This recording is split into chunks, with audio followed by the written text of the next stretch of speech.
I will talk about how can you disable messages notifications on your Waplog app. We go to figure out the solution or know how you can do that on your app.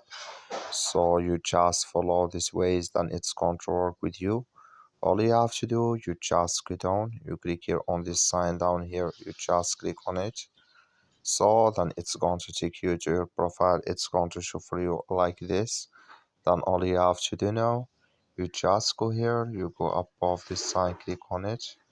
So then it's going to take you to this list. It's going to show for you like this. Then all you have to do next, you just click here on notifications here. So then it's going to take you to this list. It's going to show for you like this. You come here to messages, click in this sign or this color. Like you see color, it's gone. That's messages notifications disable with us now. That's all you have to do. That's all. Thank you for watching. Don't forget to support us by liking, subscribe.